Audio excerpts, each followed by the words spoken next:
पूज्यपाद विश्ववंदनीय सद्गुरु कबीर साहिब की असीम अनुकंपा से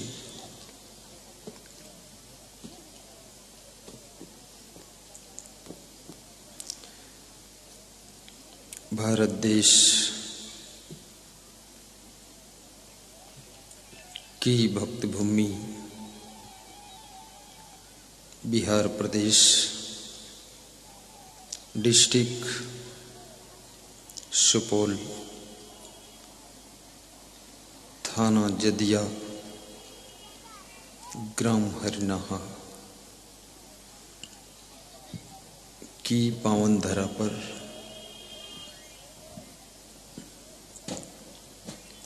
सुखद सत्संग की सरिता में हम और आप निमज्जन करेंगे। मुद मंगल में संत समाज, धर्म स्नेही बंधुओं, श्रद्धा मूर्ति माताओं बहनों तथा मेरे प्रिय आत्मन बच्चों, तीन बातें याद रखना।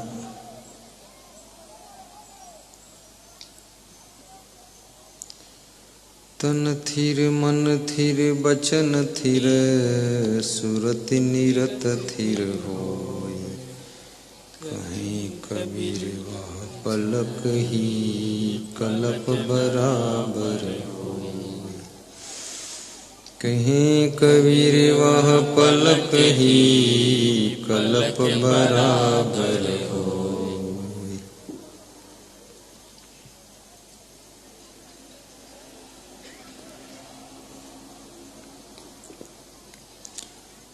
सद्गुरु कबीर साहिब से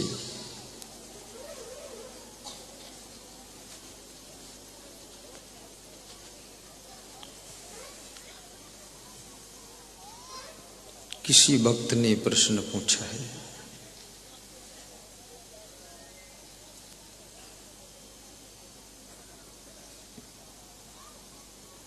कि संसार में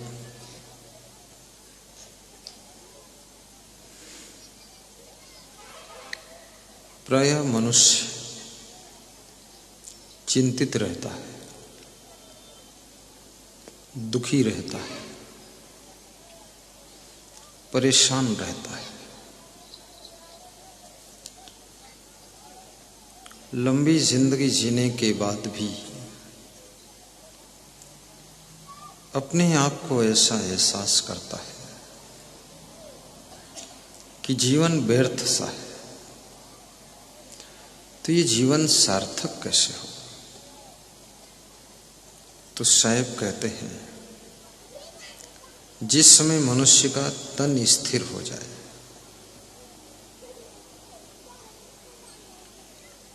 और मन स्थिर हो जाए, शारीरिक और मानसिक दोनों चंचलता न रहे, फिर वचन स्थिर, वाणी भी स्थिर हो जाए। स्थिर होने का क्या अर्थ है? हिंदी में स्थिर होने का अर्थ रुक जाना, रुक जाना, स्टॉप हो जाना, अचल हो जाना।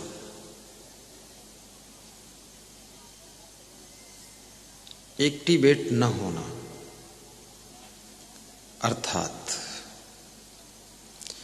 यदि शरीर को आप स्थिर कर दें, एक आसन में बैठ जाए, क्या इसको कबीर साहिब ने तंथिर कहा है? नहीं, क्योंकि एक आसन में स्थिर कर देने से शरीर रुग्ण हो जाएगा, रोगग्रस्त हो जाएगा, शरीर अकड़ जाएगा, शरीर बीमार हो जाएगा। एक आसन से खड़े रहने से या पड़े रहने से या बैठे रहने से शरीर रोगग्रस्त हो जाता है। तो स्थिर होने का अर्थ क्या है फिर? स्थिर होने का अर्थ ये नहीं है कि हाथ पांव न डुलाओ, गर्दन न घुमाओ, चलो फिरो ना, कुछ करो ना। क्या यही अर्थ है स्थिर होने का? ये अर्थ नहीं है। तो स्थिर होने का अर्थ क्या है? स्थिर होने का अर्थ है, स्थिर शब्द कबीर का स्थित प्रज्ञ से जुड़ा हुआ है। शरीर का स्थिर होना अर्थात बुरे कर्मों से शरीर का रुक जाना, पाप कर्मों को न करना, गलत कार्य न करना, ये शरीर का स्थिर होना है।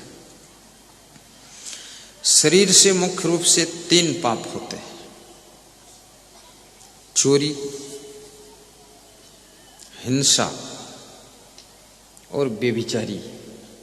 ये 3 बड़े पाप हैं शरीर के। जब तुम चोरी करते हो उस समय तुम्हारा शरीर गलत कार्यों में प्रवृत्त हुआ है, अर्थात चोरी करना एक पाप है। चोरी करना महापाप है। क्यों पाप है? कैसे पाप है? चोर चोरी की परिभाषा को जब करता है, चोर क्या कहता है? जिन्होंने ज्यादा कमा कर रखा है, जिनके पास में जरूरत से ज्यादा है, उसमें से हम थोड़ा चोरी कर लेते हैं, क्योंकि उनके पास में रखा ही तो है फालतू, कोई काम तो आ नहीं रहा, तो हम थोड़ा चोरी करके अपने काम में लगा लेते। इसलिए हम पाप नहीं कर रहे। ये जितने लोग गलत काम करते हैं ना, इनसे अगर पूछो कि तुम गलत कर रहे हो, तो ये तुमको सिद्ध करके समझा देंगे तर्क से कि हम गलत नहीं कर रहे, हम सही कर रहे हैं। एक व्यक्ति किसी का मर्डर करता है और किसी की हत्या करना, जिसको कबीर साहब ने हिंसा कहा है।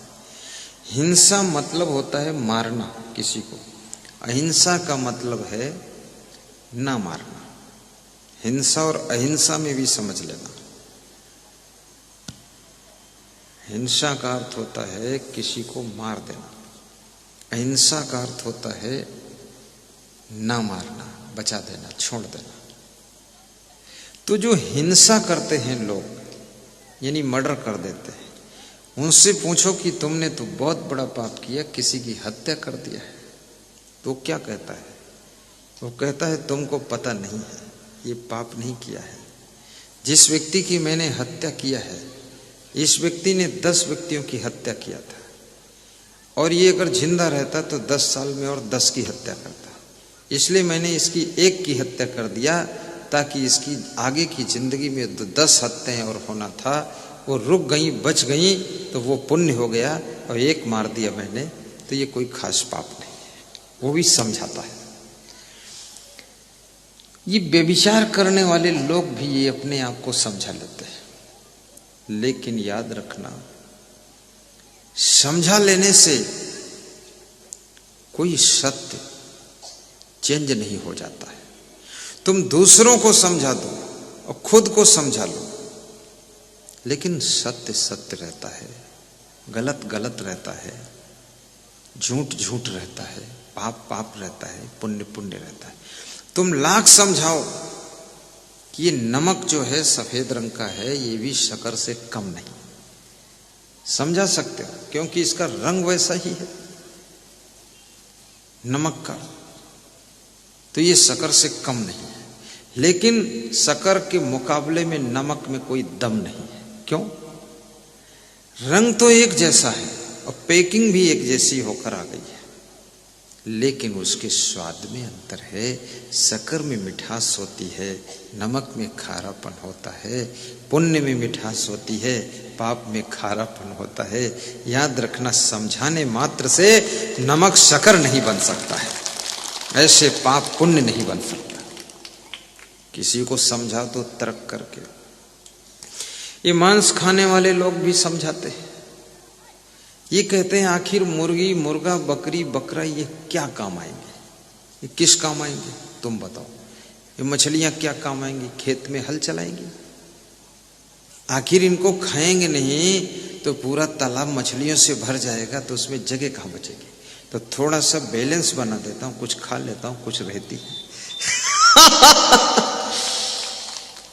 उनके पास भी तर्क है।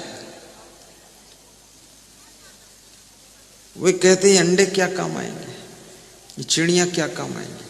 तो उनसे तुम अगर पूछ लो, तुम्हारा बाप मर गया है, ये मरा हुआ बाप, ये मरी हुई मां की लाश, ये क्या काम आएगी।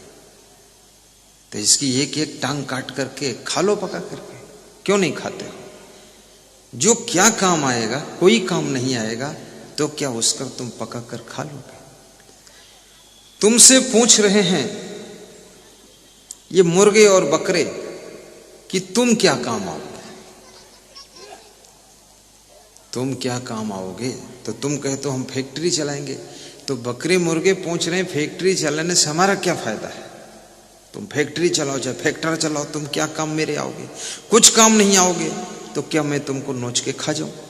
तो तुम कहोगे बिल्कुल नहीं खा सकते। ये तर्क कि ये क्या काम आएंगे। सड़क किनारे लेटरिन पड़ी है, तुम कहो ये क्या काम आएगी, तो क्या खा लोगे तुम।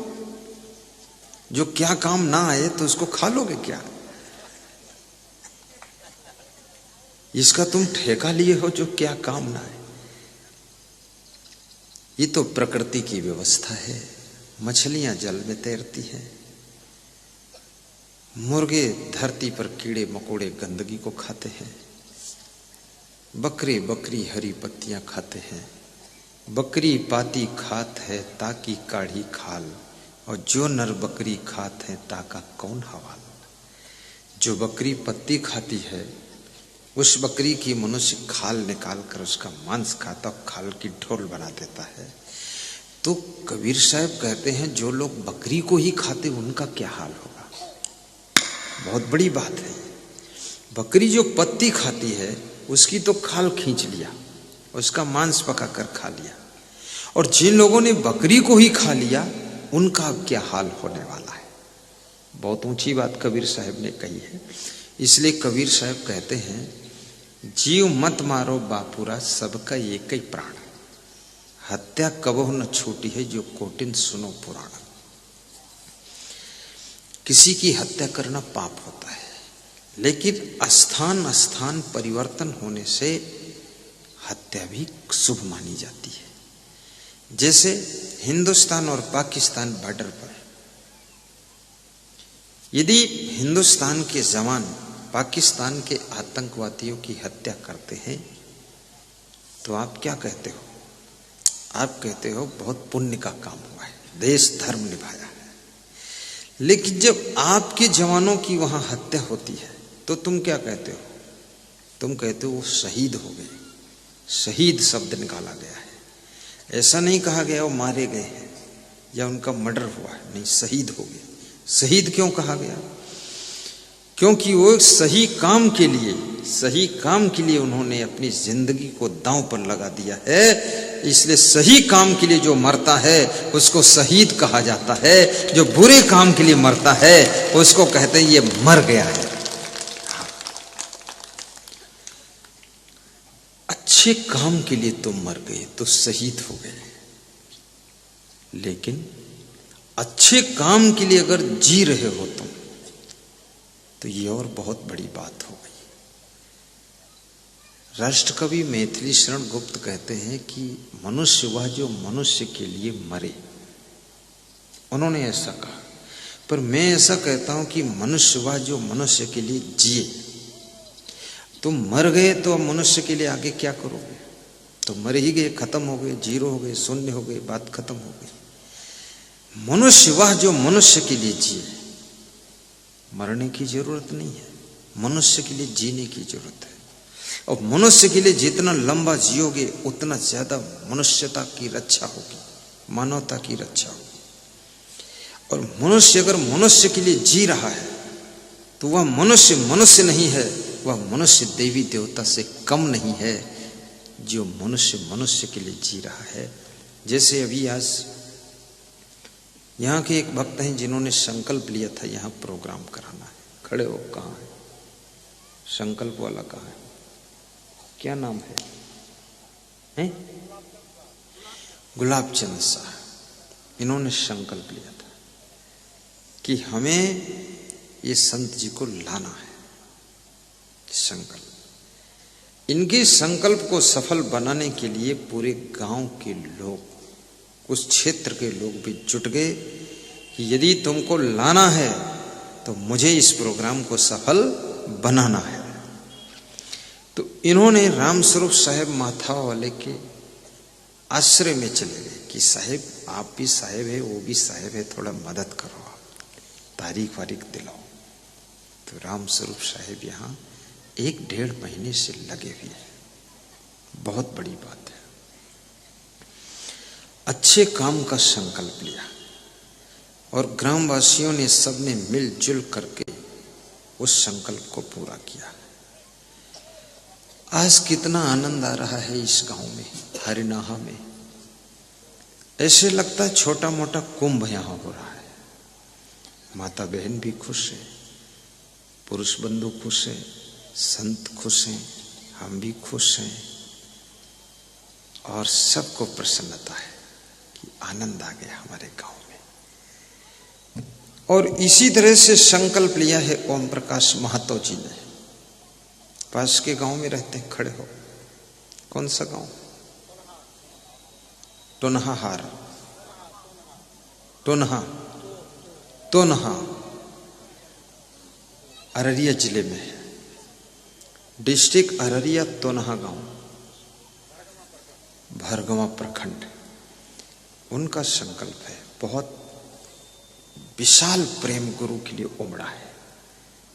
जैसे गुलाब जी का उमड़ा, रघुनंदन का उमड़ा, भूमिपति का उमड़ा, गिरपति का उमड़ा, सबका उमड़ गया प्रेम। इनका उमड़ा है। 5 जिलों में प्रचार करने की इच्छा है, शुभ संकल्प है। और कह रहे थे कि हमारे प्रोग्राम में बड़ा वाला मंडप लगाना जो 40 फीट ऊंचा है, जो प्रयाग कुंभ में लगा था। मैंने कहा वही लगेगा। बोले कितना खर्चा आएगा? तो मैं खर्चा बताने में शर्माता हूं, लेकिन थोड़ा बता दिया तो हमने बताया तो उसमें उन्होंने जो कम बताया वो वाला पकड़ लिया, आगे वाला नहीं पकड़ा। बोली इतना दे देंगे। अब मैं भी सोचता हूं कि हम और आयोजक दो नहीं है, हम दोनों एक ही होते हैं। और पुनः 2020 में आपके पड़ोस टोनहा गांव में मुझे आने का अवसर मिलेगा। उन्होंने तारीख फिक्स कर ली है, होली के 2-3 दिन बाद, 12, 13, 14, 13, 14, 15 मार्च। ये शुभ कार्य करो। और बिहार को आवश्यकता है सत्संग की। तो मैं आपको बता रहा था, हिंसा,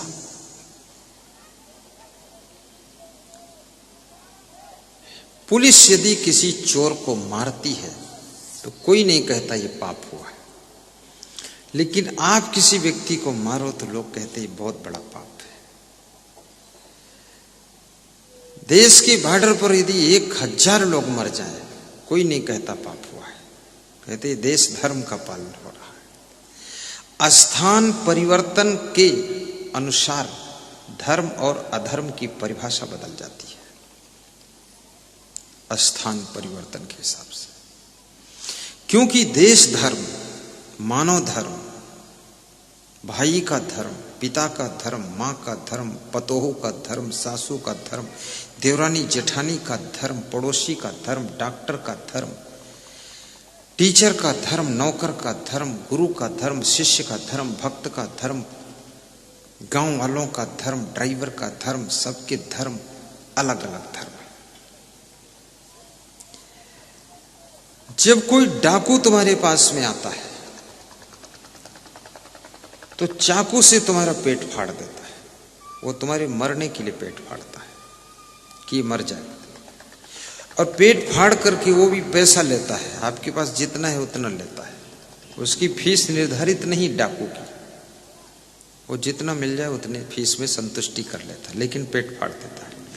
पर एक डॉक्टर जब नस्तर लेकर तुम्हारा पेट फाड़ता है, ऑपरेशन करता है, पेट के अंदर कोई बीमारी है आपकी, कैंसर है, तो डॉक्टर आपसे निश्चित फीस लेता है कि 2 लाख रुपए ऑपरेशन के लूंगा।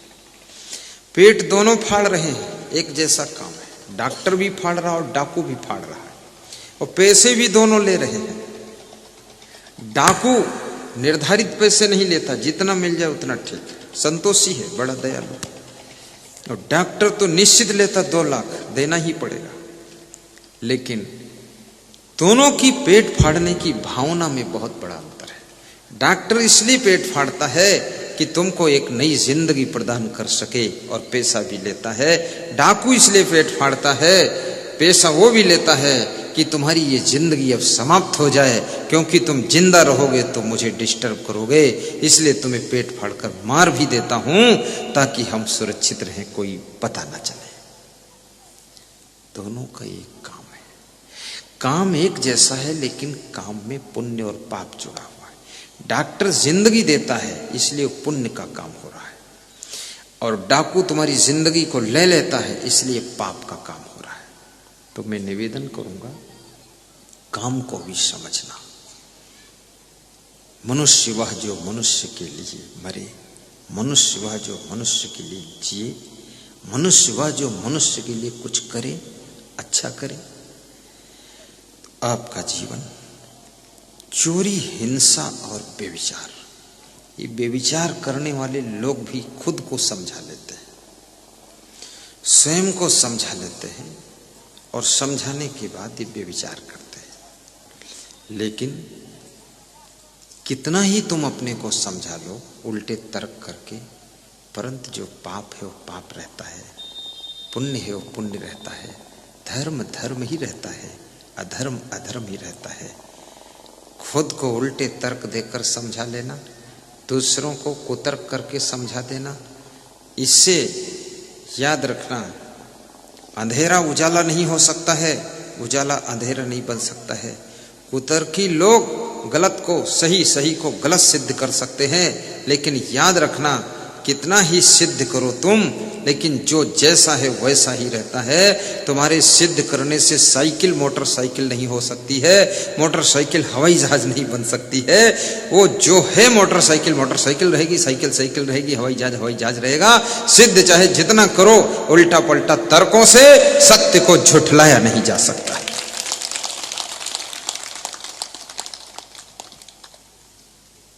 बहुत आनंद आ गया है, इसलिए मैं निवेदन करूंगा, यदि व्यभिचार करना ठीक है, तुम सिद्ध करते हो, तो आपकी मां के साथ कोई व्यभिचार करे, आपकी बहन के साथ कोई व्यभिचार करे, आपकी बेटी के साथ व्यभिचार करे, तो तुम क्या कहोगे? ये धर्म हुआ है, या ये पुण्य हुआ है, ये सही हुआ है? तब तुम कहोगे बहुत बड़ा पाप है, उसका सिर काट दूंगा।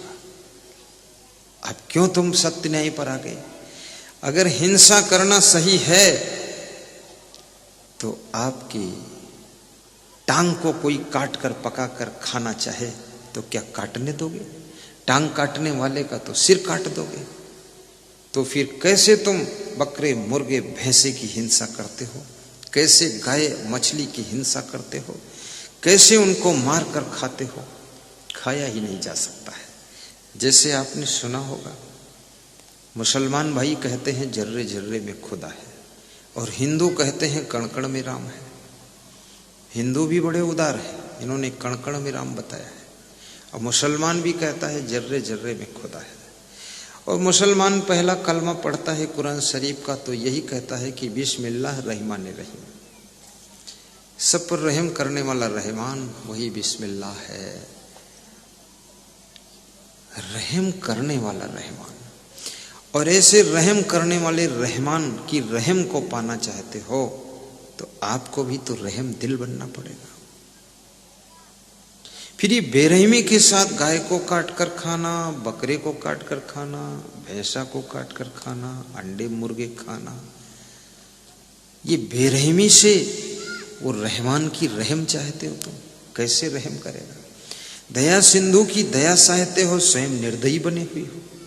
क्या दया सिंधु इतना समझदार नहीं है कि निर्दयी आदमी मेरी दया का इंतजार कर रहा है और स्वयं प्राणियों के ऊपर दया नहीं कर रहा है, और उल्टे गाना गा रहा है कि कण कण में राम है, जर्रे जर्रे में खुदा है। यदि जर्रे जर्रे में खुदा है तो गाय भैंसा बकरा मुर्गा क्या खुदा से जुदा है? उसमें तो बहुत बड़ा खुदा है। जब गाय काटोगे खुदा कट जाएगा, भैंसा काटोगे खुदा कट जाएगा, और भैंसे को काट को पकाओगे खुदा उबल जाएगा, पक जाएगा, और उसको खाओगे तो खुदा को चबा जाओगे और खुदा तुम्हारे पेट में जाकर लेटरिन। क्या ये कर रहे हो भगवान? तो कैसा ज्ञान है? हिंदू कहते कण कण में राम है। कण कण में राम है तो अंडे में राम नहीं? अंडा तो बहुत बड़ा कण है, अंडे में भी राम, बकरे में राम, मुर्गे में राम, मछली में राम, उसमें भी राम है। तो मछली काटोगे राम कट जाएगा, मछली को पकाओगे राम पक जाएगा, मछली को मुंह में चबाओगे राम चबा जाएगा, और मछली को पेट में ले जाए राम तो पेट के अंदर पहुंच गया। ये राम की इतनी हालत खराब कर दी तुमने। कैसा ज्ञान है तुम्हारा उल्टा पलटा, समझ में नहीं आता है किसी के, अंधाधुंध मानते चले जा रहे हो। इस पर थोड़ा विवेक तो कीजिए। तन थिर मन थिर बचन थिर सुरत निरत थिर हो, कहे कबीर वह पलक ही कल्प बराबर हो।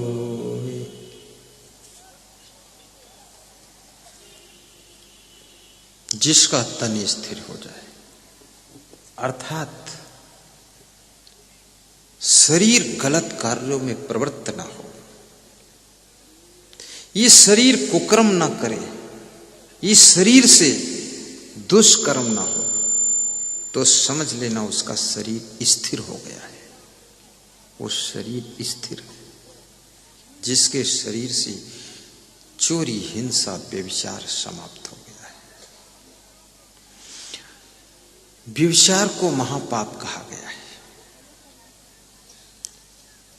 और ये जितना हीरो हीरोइन का डांस, ये गंदे गीत और गंदे दृश्य, ये व्यभिचार को बढ़ावा देते हैं। और व्यभिचार में मनुष्य का रजवीर्य क्षीण होता है, जिससे शरीर की चमक समाप्त हो जाती है, जिससे बुद्धि का स्मरण घट जाता है, जिससे शरीर में बहुत कमजोरी आती है, जिससे मनुष्य बहुत जल्दी बूढ़ा हो जाता है। इसलिए गृहस्थ आश्रम में रहने वाले लोगों को एक पति व्रत एक पत्नी व्रत का पालन करना चाहिए। इससे आपके घर में कलह कलेश नहीं होगा। और साधु संत को तो ब्रह्मचर्य व्रत का पालन करना चाहिए। और साधु संत को, नौजवान संत को कभी भी लड़कियों से खुसर फुसर बात नहीं करना चाहिए, दूरी बनाकर रहना चाहिए, बैराग की, बच करके रहना चाहिए, त्याग तप से रहना चाहिए। माताएं बहनें रोटी सेंकती हैं, लेकिन अपने हाथ को आग में जलने से बचाकर तब सेंकती हैं, इसलिए वह चिमटा रखती हैं, चिमटा से रोटी सेकती है, चिमटा चूल्हे की आग में डालती है, लेकिन अपना हाथ नहीं डालती है। ऐसे साधु संत को पूरे विश्व के नर नारियों के कल्याण की रोटियां सेकना है, लेकिन संयम नियम का चिमटा डालकर सेकना है, खुद को उसमें पतन होने से अपने को बचाना है। बात समझ में आ रही सबके? ऐसे अगर महिला अपना हाथ डाल देती है चूल्हे की आग में तो हाथ तो जल जाएगा, तो अगले दिन भी रोटी नहीं बना पाएगी। 10-15 दिन उसको लेकर बैठेगी, फफोले फुला कर घाव वाव मलहम पट्टी करती रहेगी। लेकिन जिंदगी भर रोटी बनाती है पर हाथ जलने से बचाती है। ऐसे संत का धर्म है जिंदगी भर समाज का सुधार करना है लेकिन अपने को बिगड़ने से बचाए रखना है। उसी का नाम संत होता है।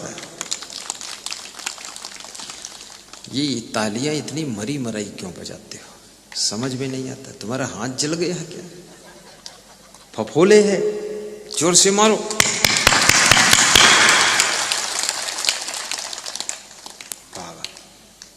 मैं ही प्रवचन करूं, मैं ही ताली बजाऊं, खूब उल्टा मामला है यहां।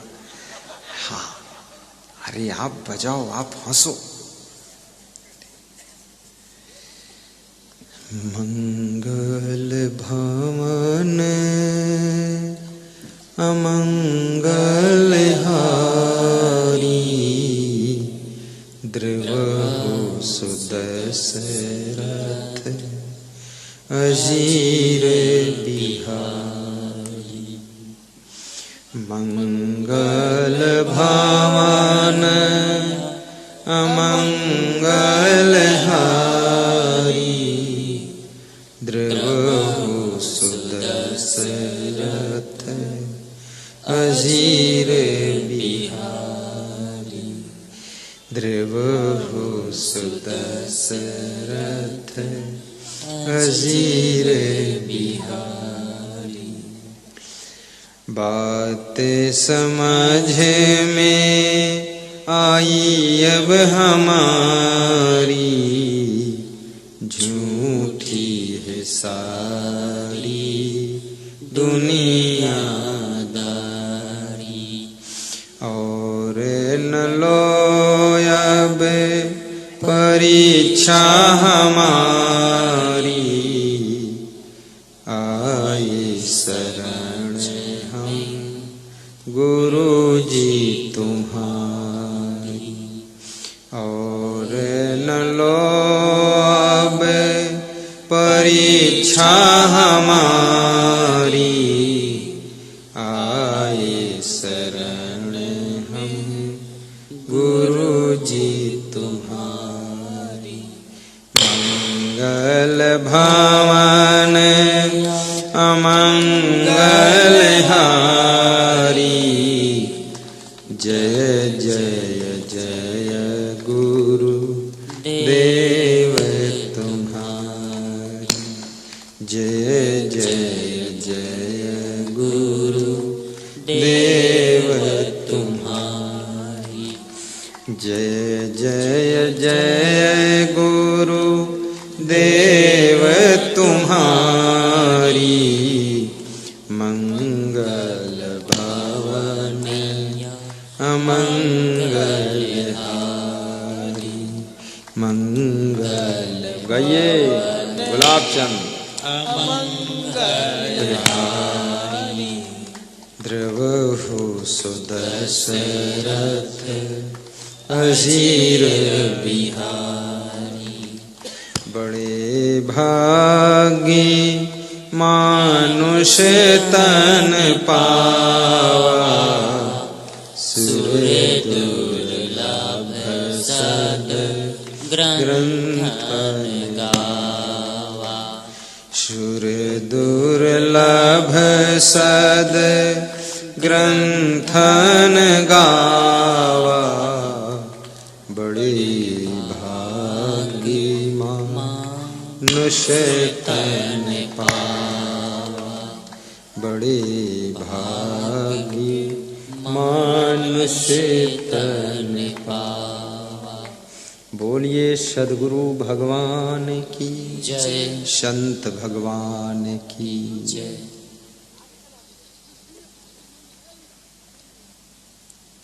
सज्जनों और देवियों, तन का स्थिर होना। अब दूसरी बात है मन स्थिर हो जाए। विश्व के सभी नर नारियों का मन बहुत चंचल है। तस्याहं निग्रहं मन्ये वायुरिवसु दुष्करम्, चंचलम ही मनः कृष्णा प्रमाथि बलवद दृढ़म्। असंशयम महाबाहो अर्जुन कहते हैं, हे कृष्ण, मन बहुत चंचल है। कृष्ण के साथ रहने वाले अर्जुन का मन भी चंचल है। कितने बड़े बड़े गुरुओं के साथ रहने वाले चेलों का मन चंचल रहता है, और कितने नेताओं का मन बहुत चंचल है, कितने डॉक्टरों का मन बहुत चंचल है, कितने पुलिस अफसर का मन बहुत चंचल है, और कितने लोग ऐसे हैं जिसका मन एकदम कंट्रोल में है। क्या बात है! जिस विद्यार्थी का मन कंट्रोल में है वो विद्या अध्ययन में सफल होता है। जिस संत का मन कंट्रोल में है वो साधना तपस्या में सफल होता है, और जिस दुकानदार का मन कंट्रोल में है वो बिजनेस में सफल होता है, और जिस नेता का मन कंट्रोल में है वो राजनीति के उच्च शिखर पर पहुंचता है।